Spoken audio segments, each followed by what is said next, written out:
diamonds and the toads. A big shout out to Alexis and Isaac for requesting today's story. Once upon a time in a quiet little village at the edge of a forest, there lived a widow and her two daughters. The elder Clarice was the very image of her mother, sharp-tongued, proud, and vain. The younger Marianne was gentle, patient, and kind-hearted, just like her late father.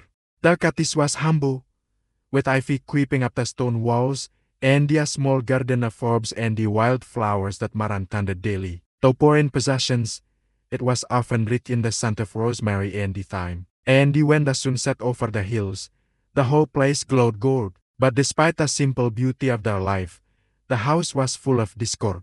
The widow loved her elder daughter dearly, too dearly, and could see no more fault in her.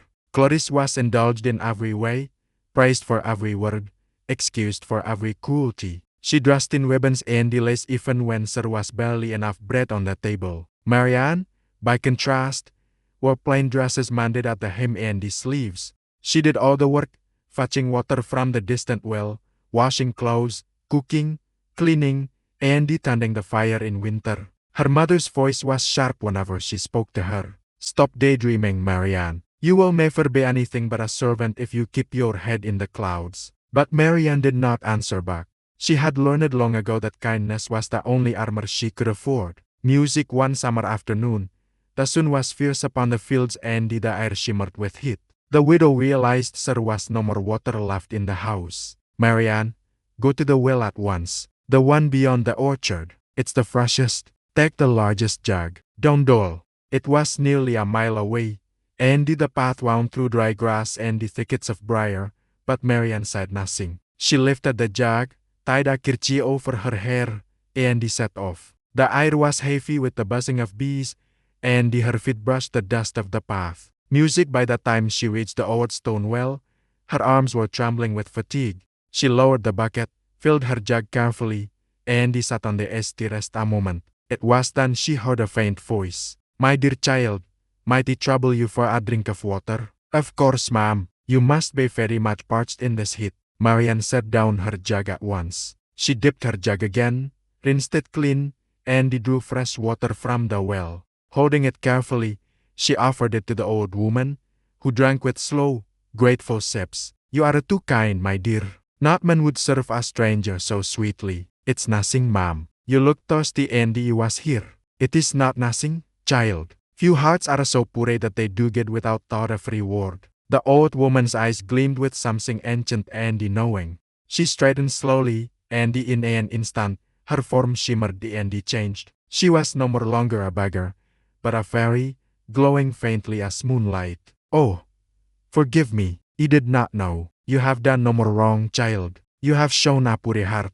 From this day forth, every word you speak shall be a gift to the world. Flowers and the jewels shall fall from your lips. The mirror of your kindness, a gift from my heart. Each time you speak, from your lips shall fall a flower or a jewel, the outward sign of your goodness within. Go now and speak with care." Before Marianne could find words to thank her, the fairy had vanished like mist in sunlight. Still trembling, Marianne lifted her jug and hurried home. When she reached the cottage, her mother and sister were waiting, impatient and cross. "At last, did you fall asleep at the well? Give me that water." "Oh, sorry, mother. Music, oh my goodness. Diamonds, roses. Tell me, child, where did you get them?" Marianne stammered.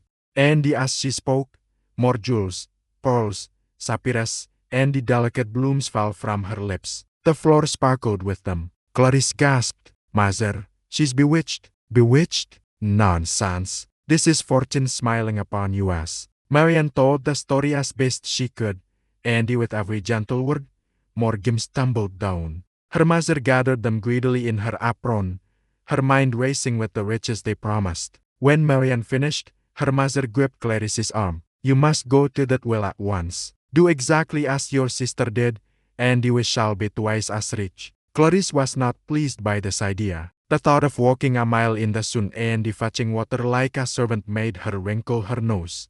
Music, but when she saw the pile of diamonds glittering on the table, she changed her mind. "Very well, if it will make you happy. Music, be polite. Speak kindly to any old woman you meet," Clarice muttered to herself the whole way. The dust clung to her shoes, and the heat made her flush with irritation. When she reached the well, she bent to fill her jug. But before she could lift it, a figure appeared beside her. It was again the fairy, though this time she looked not like a beggar, but like a beautiful princess. Clarice stared at her unimpressed. "Good day, madame. Might you kindly have a sip of water? You have not come here to serve strangers. If you're thirsty, draw your own water.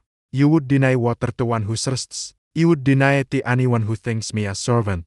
I came here for my own business, not yours. Music, then you shall be rewarded according to your heart." Music. Clarice blinked, startled, but shrugged. "What nonsense," she muttered, and began the long walk home. Applause. "Please let her have met the lady. Please let her be blessed." "Well, my darling, did you meet her? What did she say?" "Some old fool asked me for water, but he sent her away." Before she could finish, a toad leapt from her mouth and landed on the floor. Then another and another. The next word brought a snake coiling and hissing. "Music, what is this? Stop it! Stop it at once." But Clarice could not. Each angry word brought another creature slithering from her lips. The room filled with croaking and hissing until the widow fled into the yard, crying out in despair. "Oh my, Music, this is your doing. You've cursed your sister. No more, mother. Get out. You have brought ruin on your sister and on me. Get out. Get out now." The sun had just begun to set when Marian left the house. She walked toward the forest, her eyes wet with tears. Music, but not far along the road.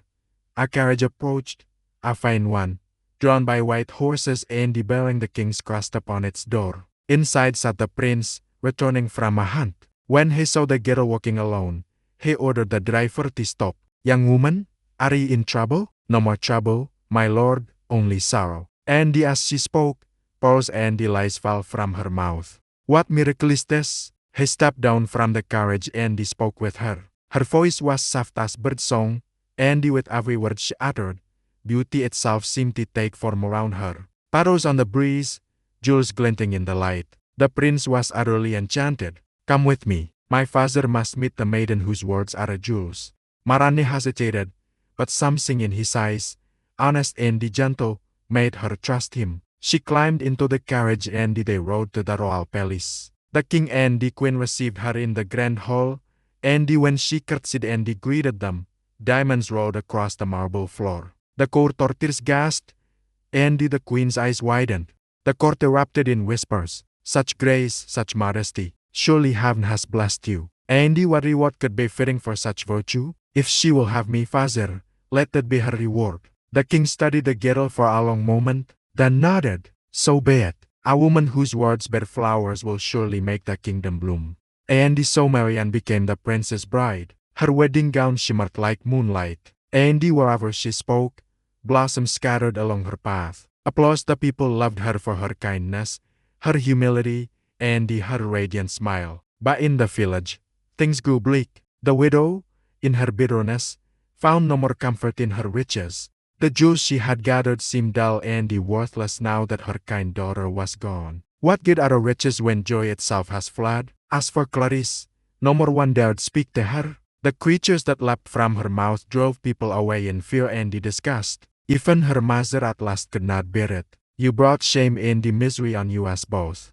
Leave this house and never return. Mother, please, why must he suffer so?" Clarice fled into the woods, weeping and cursing, but every curse brought more toads and snakes. She wandered, friendless and unloved, until at last she vanished from the world. Some say she still haunts the forest paths, her words croaking from the mouths as frogs by the well. As for the widow, her greed turned to madness. "My treasures, my beautiful treasures." She lived alone, surrounded by the fading remnants of her stolen jewels, until one cold winter night, she was found dead beside the hearth. Years passed. Under the gentle reign of the prince and his fairy-born bride, the kingdom flourished. The poor were fed, the fields were tended, and the tide of kindness seemed to ripple from the palace outward. Whenever the queen spoke, her words brought light and joy, as if the magic of her gift had spread beyond jewels and flowers to touch the hearts of all who heard her. "You've changed this land, my love. Not alone.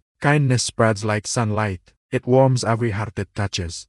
Her children grew up in the same spirit, humble, generous, and wise. And though the fairy who had blessed her was never seen again, the queen often felt her presence in the quiet moments, like a faint perfume of roses on the air. True grace and the kindness cost nothing, yet they make the world rich. Beauty fades and the wealth crumbles, but a gentle heart will shine forever.